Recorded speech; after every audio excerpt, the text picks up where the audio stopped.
Hi, welcome to Queer Reality Tarot. My name is Ro. I'm going to be doing a reading today that is not in response, I would say like in the flow, riding the wave of the Bad Bunny halftime show. There was such incredible energy that he and that crew brought to us, like gifted us.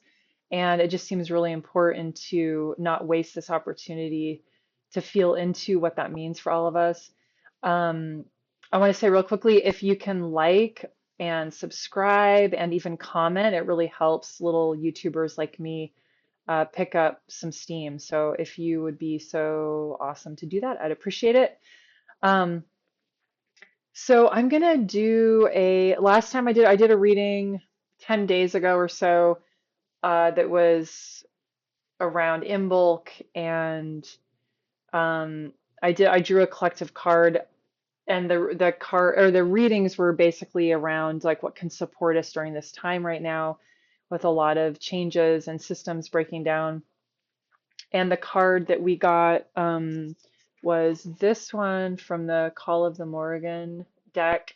And this card, there are like faces and stuff in the clouds you can see, or um, the yeah, it's like coming from their body. So it's this really kind of divine masculine card, and the message that we got was to really look to our ancestors to support us during this time.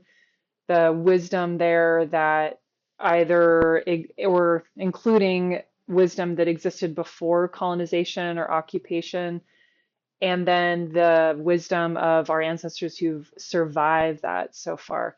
So the grand message was, yeah, just looking to our ancestors.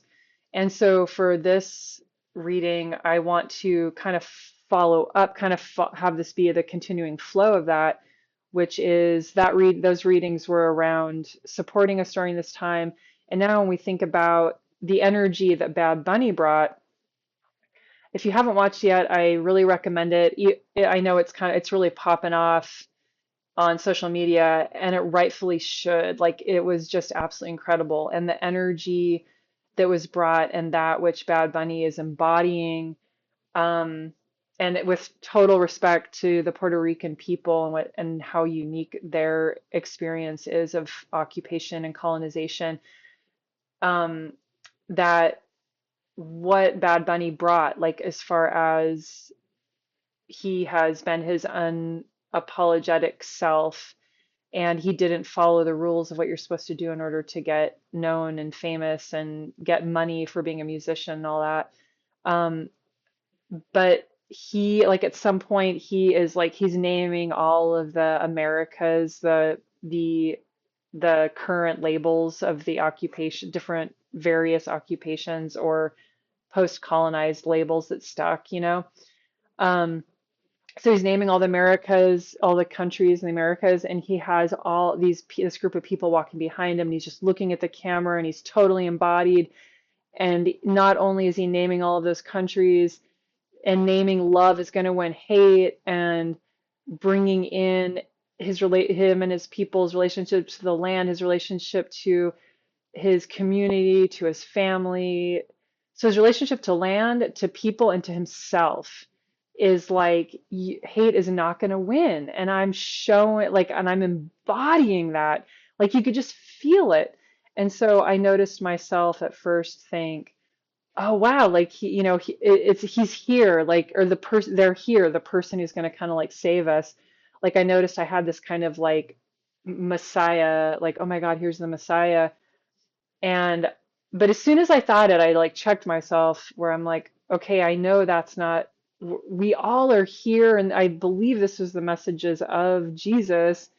We're all here to kind of discover how we are a Messiah. You know, we're like our own Messiah as far as embodying divine masculine, divine feminine, like holding it down for ourselves to be our full spectrum of who we are, because we're all unique, you know? And so, and without colonization, it's like, who are we, you know, without being squished and mushed?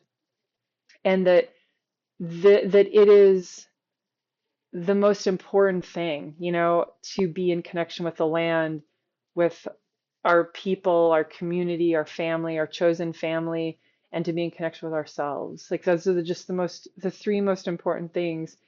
And I think the other thing that felt so good about it is that he like basically showed us the energy that wins over hate. He showed it to us. We got to feel it, like slip it on like a suit, you know, feel what it feels like, and that we can really remember that feeling. And how do we embody that ourselves in our own unique way, instead of just, you know, hanging a picture of Bad Bunny on our wall and then just keep doing our job and keep ourselves, you know, afraid. um, that like how can we bring forth like our own sort of, like our own totally empowered full selves to the huge shifts we're going through, and right around the time that we're discovering how deeply, how like mind-bogglingly horrible those who are in control really are. You know, so we've got these Epstein files that we're learning more and more about. And so as that's part of the crumbling, we needed to know the truth. Like we were getting versions of the truth depending on whatever social, like whatever location, however the level of oppression we were experiencing. So some people knew the 100% truth, right? If they managed to survive it. And then it's on this continuum. And then some people who have their head in the sand, that haven't experienced oppression and then just weren't exposed to any of that stuff, had no idea, you know. So there's been this whole spectrum, and now like so many of us are learning the truth. So now what do we do with it? You know, so the one reading was, we look to our ancestors, because this is the exciting part. We have gotten so good at saying what we don't like, and now what are we stepping into? What do we like?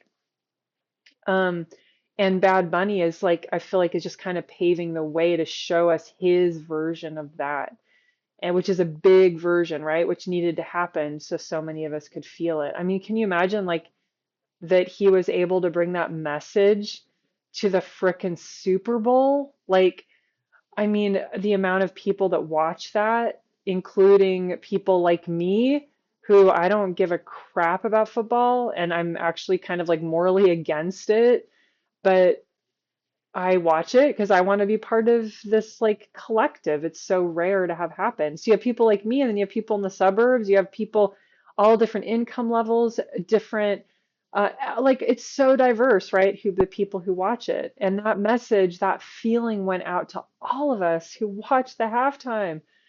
Um, so it's just phenomenal. I just want to ride this feeling, and I probably will hang up a picture of Bad Bunny just to like remind myself, like a shot of him walking with those people looking in the camera. Um, it was so incredibly powerful. So, I already, this is my second time recording this because I'm getting over how I just had a cold recently, and so I ended up like my throat got so dry I had to stop it. So I'm restarting it, but I want to stick with the cards that I already drew because I was just like, dang. So I'm going to do what I did in the last one. I'm going to share with you all the collective card that I drew, and then you'll pick from three stacks.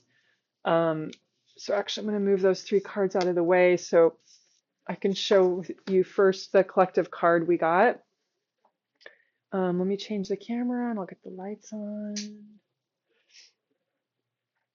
So this card just really blew my mind.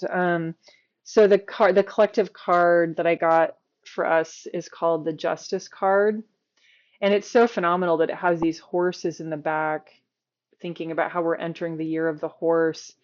And she has two twin babies. It actually made me a little bit emotional when I first pulled it, just hearing about some of the horrible things in the Epstein files.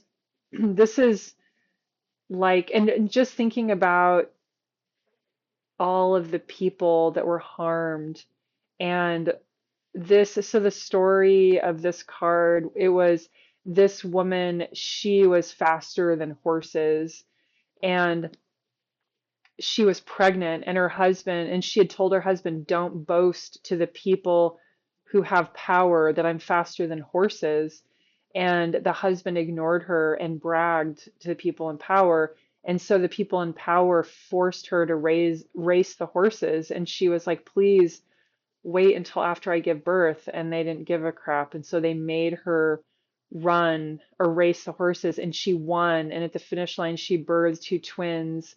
And then she's releasing the call of the Morrigan, which is the ravens represent this like it's basically the kind of tagline to this card is that which is wrong will be righted, and those who caused harm, she curses them to feel the pain of labor, so that they can feel like, yeah, the pain that she has felt. And then she has this ogum symbol on her, which is basically like a swear word, like flipping them off. So, so when we think about, as things are crumbling, as more of us are learning more and more truths about how really horrible it is, this kind of the global power, the most powerful folks on earth, we're learning more about how many people they've hurt in the worst ways. And this card is to remember and to hold on to that ultimate justice will happen. And I I've listened to a lot of near-death experiences, and people talk about how, like for the life review, you feel the ways that you made other people feel, if it was either making them feel good or making them feel bad, like causing harm. We all feel what we did to others. And so knowing that the idea of justice on earth might look different on the other side, but ultimately justice will happen. And also it kind of makes me think about, what does justice look like in like with Bad Bunny saying love wins over hate. Um, what does that look like on earth? Like, what does justice through love look like? Um, So anyway, like justice on there, the human instinct might be, oh, justice is, and for them to feel the pain is that we need to torture them or something. But it seems like there's a way, and I feel like part of what Bad Bunny was modeling was like, I stand like, or what kind of what the divine masculine is these really empowered boundaries, and giving no's, but not stooping to their level.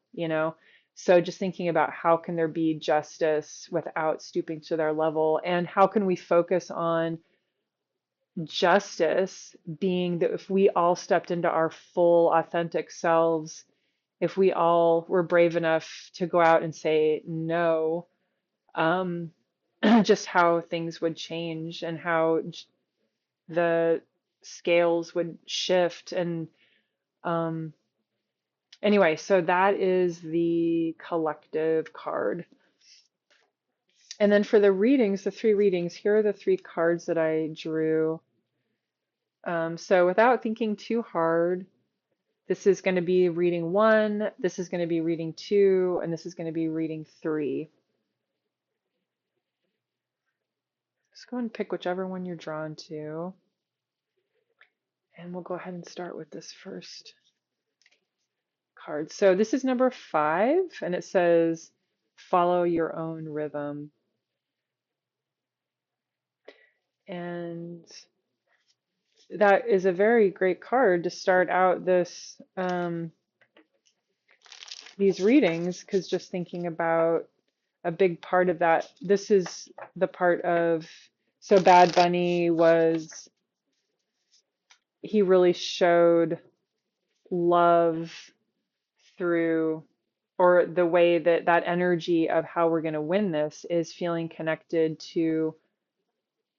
deeply connected to the land, our people, and ourselves. And so this one very much feels like being really connected to yourself, like that if you chose this reading, that's what you're being asked to do, is to follow your own rhythm. Look for the ways in which you are conforming, shrinking yourself, being afraid. Um, yeah, that's a place for you to, or that we're going to get, I think we're going to get some advice on how to do that. Okay.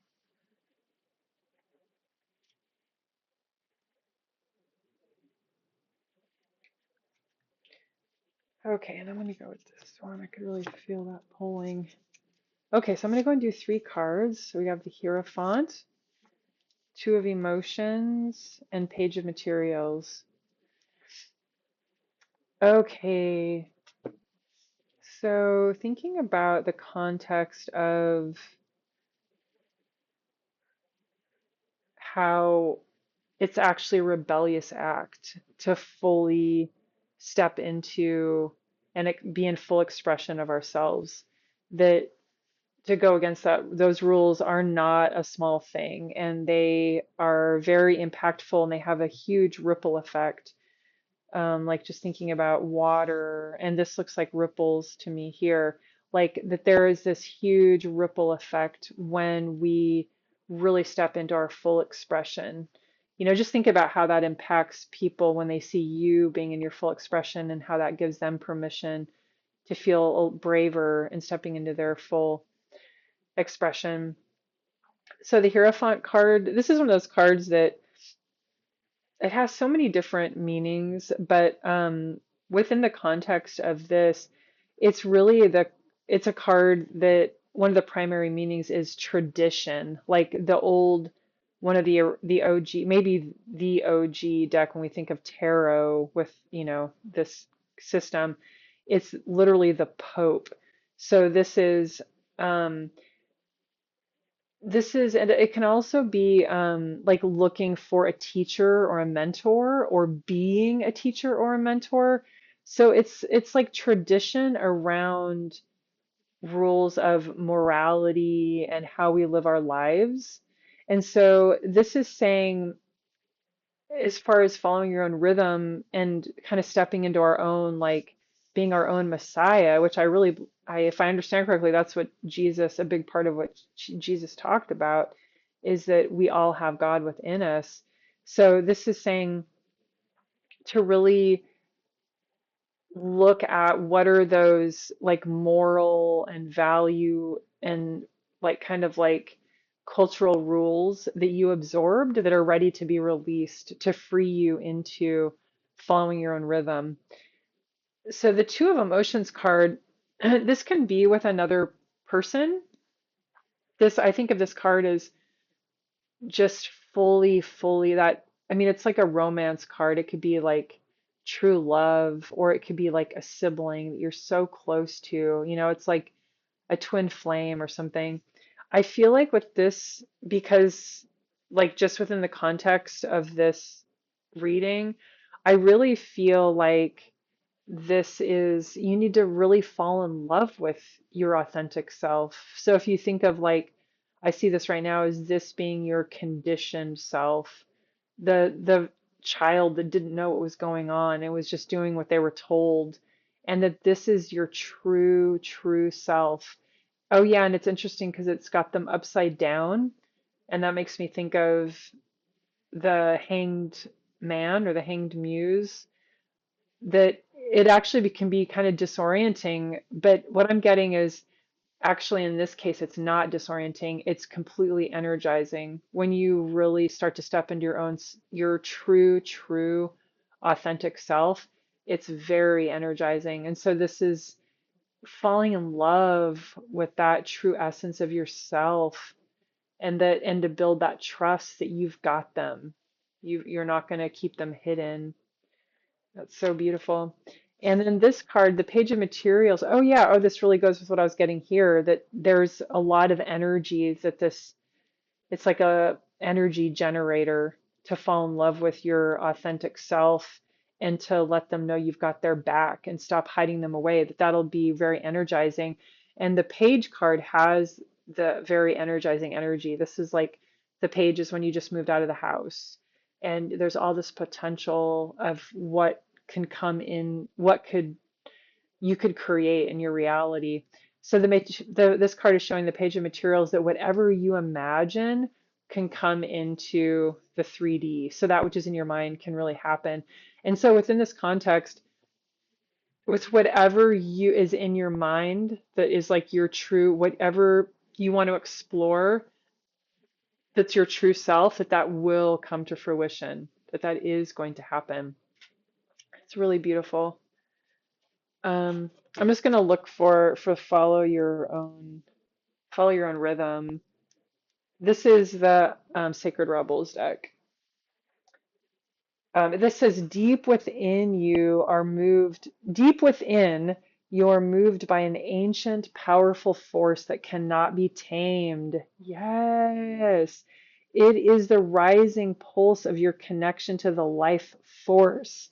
Ugh, that just feeds into this so wonderfully, because this is about unblocking this energy source. When you're connected to your authentic self, the energy flow is, it can be almost too much. It's so beautiful and good. It's going to make you want to move your body, to create.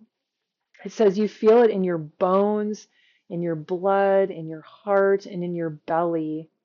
And when there is something dying within, you sense it falling away, no longer needed. You sense when it is time to rest and be patiently in transition. You feel the stirring of restlessness when new life calls you to create, to act, to step forward, and to take a risk. You know that you march to your own beat, that no one else can tell you what your inner rhythms are, and that you must trust in your own timing. You cannot be rushed or forced, nor can you be held back when it is time to burst forth. Life celebrates and supports the natural rise and fall of your true rhythms. That is so beautiful. Okay. And we got the second group here.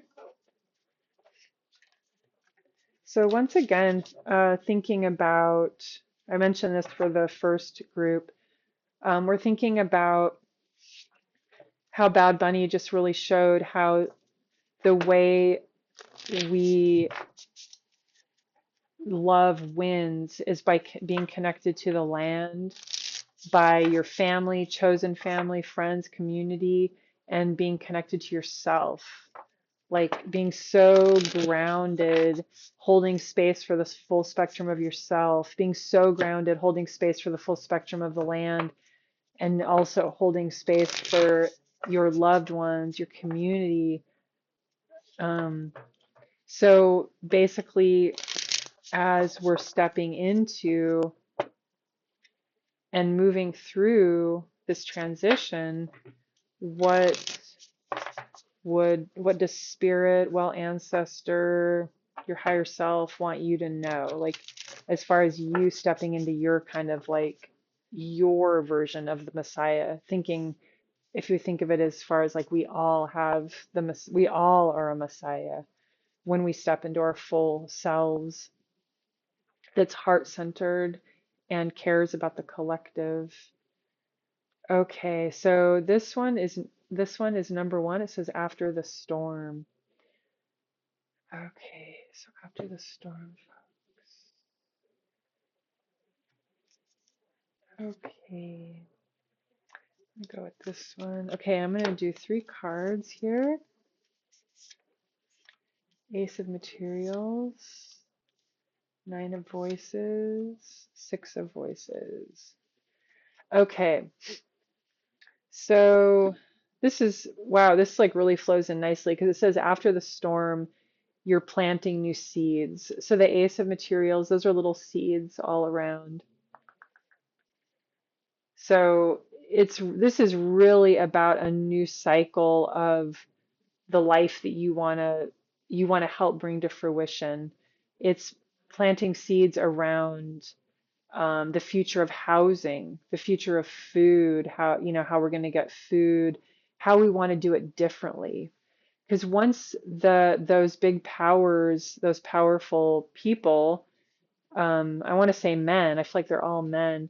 These powerful people, as their power crumbles and the people take back control, we're going to have to, it'll be smaller communities. It won't be so global. And so this is really after the storm, like really inviting you to be part of the creative process. Um, okay, and then these two cards really go nicely together. So the Nine of Voices, this card is about what keeps you up at night. There's a little person sleeping down there in the corner. And this is the like anxiousness, stress, the things that like our minds are like spinning on when we're trying to go to sleep. And they keep us up. Here's a moon in this person's like hair thingy. This is you, and this is spirit, well, ancestor, spirit guides, your higher self, whatever resonates with you, an angel carrying you across these challenges. So these are both voices. So when we think about um, planting seeds and after the storm, like in this new fruition, oh wow, these look like little seeds around the sun. And sun, or is that the moon? I don't know. When I think of a owl, I think more of the moon.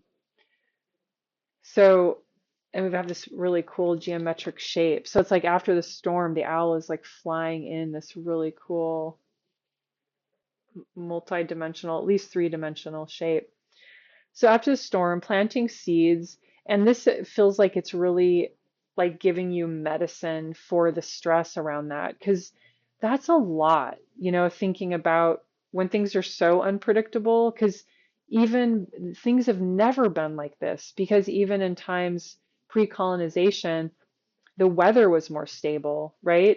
So we are going to have to be stepping into our intuition, our relationship with a multidimensional more than we ever have had to do. And so in our human brains, that can get really overwhelming. We can really spin, our brains can really spin at night. And so you got this kind of like double message, like this is like basically underlined, that when you feel anxious and just the looping of worries, to remember that you are held, that we are held by so many forces that most of us can't see. So for people who can see multidimensionally, like people with synesthesia or just other ways of seeing multidimensionally, there are so many incredible beings that are helping us. And so there's a little bit of keep moving forward, but there's a bit of a softening in knowing that it's more than just the human brains that are figuring all this stuff out, and that if it were only us by ourselves, we would have already killed ourselves off. Like we are being helped. So to just relax into knowing that, and to really just plant all these seeds and see and to be in community with folks that are on that path. And after the storm is number one. Let's see what it says. Okay, let me see. So it says you don't have to fear the storm. You might even feel excitement about it. After all, a thunderstorm is nature's way of gathering energy together that needs to be released. With a release of tension, relief and freedom soon follow, often with a fresh perspective and perhaps the gift of a promising, hopeful vision for your future. I mean, I really think of us as being a collective more than ever. So it's really our future, right? Like, how are we each fitting into the grand puzzle of what we're moving into? And so this is just, I feel like it's really, you're getting this iterative message of don't be afraid that we, we're in this birthing process, and that it is scary. Like you can be afraid, right? Like we're having a human experience. It can be really scary, but it's just reminding you when you feel that fear and feel grateful that your body is working to keep you safe, that you can also settle a little bit in knowing that we are held, and for you to allow yourself to feel some energy around planting seeds on what it is that we're moving into. How are we going to live? And what do we want that to look like?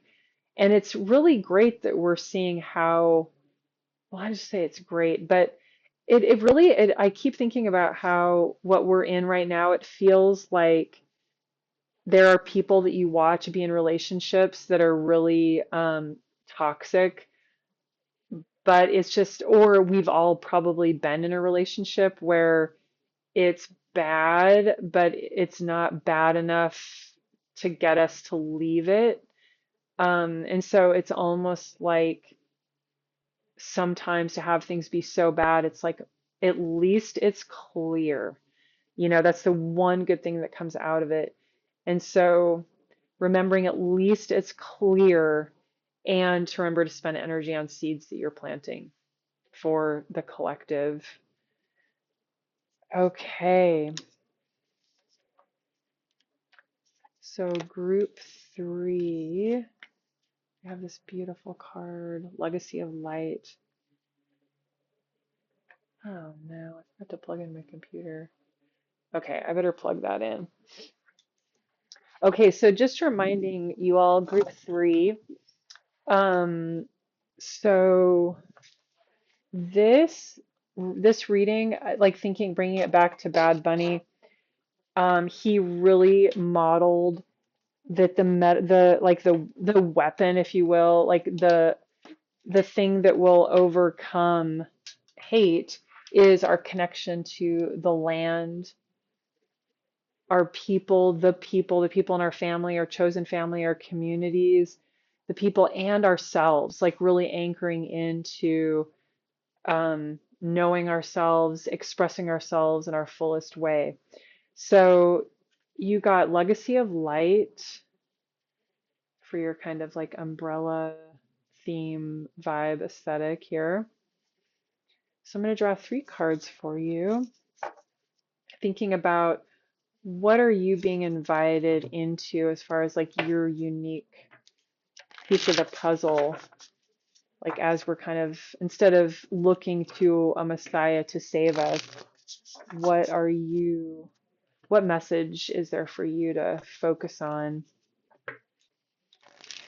as you bring your version to that?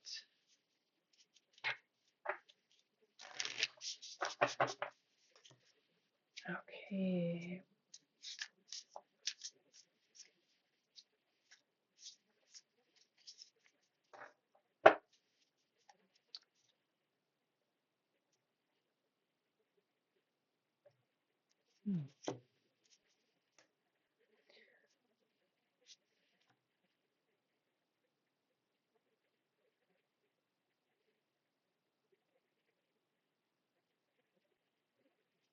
Actually, I got this one.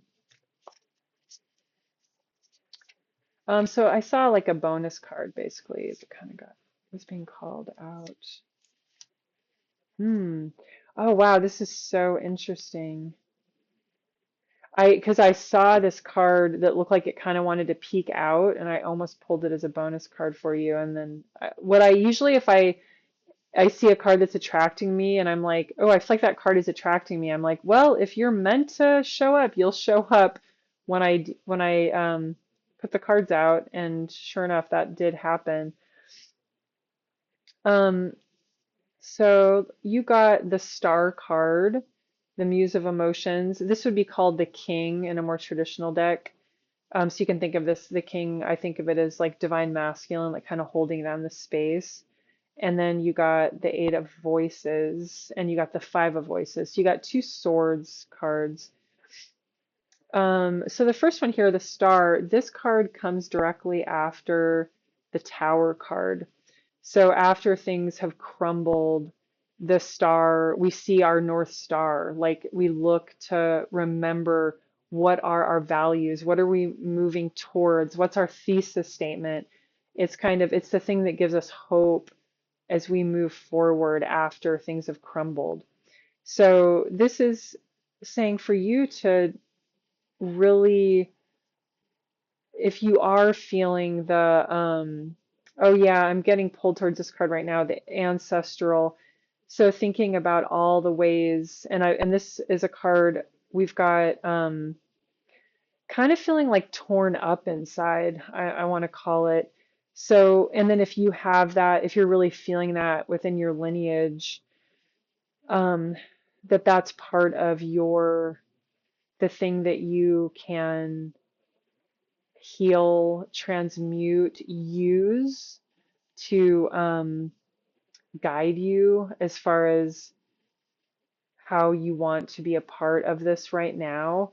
Um, so thinking about this, the star card really feels like a great moment to kind of pause. Like if you're feeling the pain of, it's making me think of the Epstein files and ICE. So if you're feeling, and these things cannot be disconnected, right? It's all the same energy behind those things. This is to like take a pause to remember what your North Star is. Your ancestors are your North Star. So, what are the ways in which they can guide you? Like thinking about that, the collective card that I drew for everybody at the beginning of this month, beginning of February, looking to our ancestors for guidance. So, if you're feeling the pain of that legacy, it's also that's your North Star as far as what's going to guide you in this. And the Muse of Emotions is this is about not getting too stuck in the emotions. Like it's, whoa, sorry, wrong way. It's really important to feel grief. It's really important to feel all the feels. But this card is about and being able to move through it, to also feel joy, to dance, to not get like stuck in it. And that is, iterative.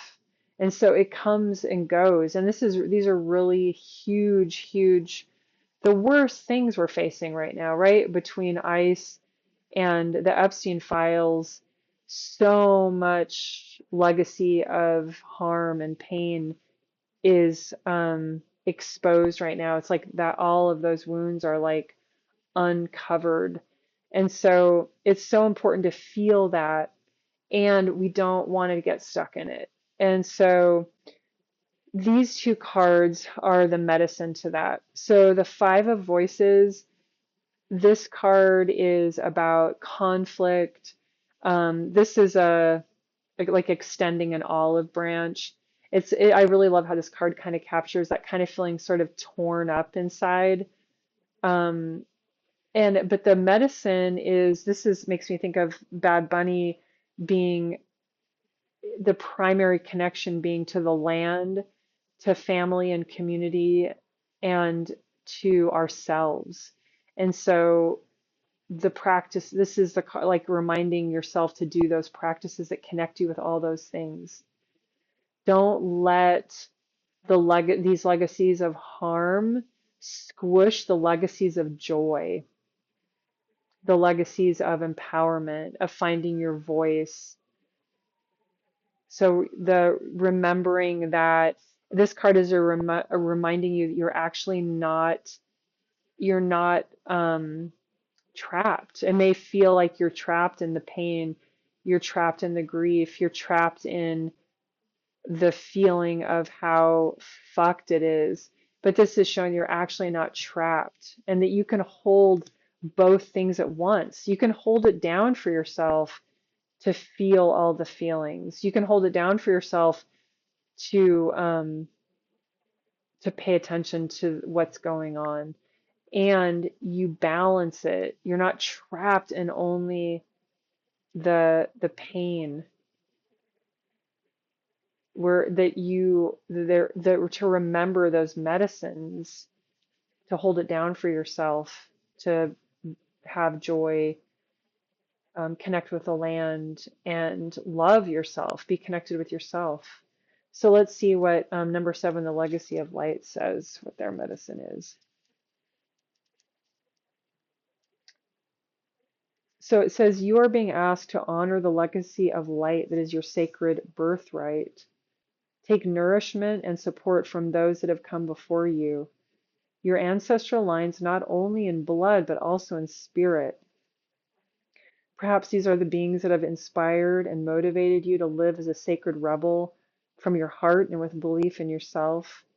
The more you are nourished by this legacy of light from your past, the more you become a bearer of the legacy for those that will be supported by your light in the future. This is a sacred endowment from the great universal source of light to humanity. It is the light of wisdom, creativity, radical courage, love, and respect that is passed down from the heart of each generation to the next. And I would add joy, because that's handed down as well. Even if it skips some generations, it's there. The legacy of light is your spiritual birthright to refine and shine your essence into the world, to be like a sun, radiant and unapologetic of your nature. So, and this is really saying that that is your North Star, and that you need to, oh wow, it looks like this is like completing this circle. This card is completing that circle. That for you to bring forth your puzzle piece to the collective Messiah, you know, us all stepping into that that legacy of joy, that legacy of light that is coming through you, that is your thesis statement. Like it's basically like that's what this person is looking to, looking up at that, and that you are here to hold that for not only yourself, but you're holding it for your ancestral line, your lineage. And so you are not stuck in this. And that it's beautiful that you feel, it's beautiful that you see it, it's beautiful that you're paying attention, but it does not, you don't want to let it shackle you. You don't want to let it keep you from moving around, keep you from this light, from this joy.